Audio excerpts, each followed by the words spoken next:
কাটছে রয় আসল না আমাদের নষ্ট হয়ে গেছে হ্যাঁ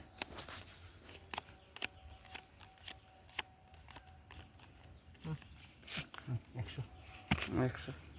নিচে 100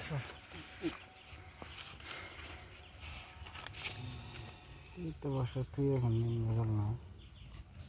নাই নাই নাই থন থন আমি দেখে দে তাও একটা চাল দেন আসতে আহিস পাশা চিন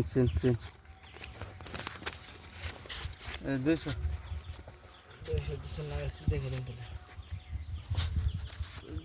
দিন দেখে দিমো হাসিন এই যে আমি 200 দিলাম না আর দেখা না নে পাইছি আমি আনি গলা হকাইলো হট আমি পাইছি 9 টাকা আমার কি কটা দি এই কটাই উল্টানি দে ওই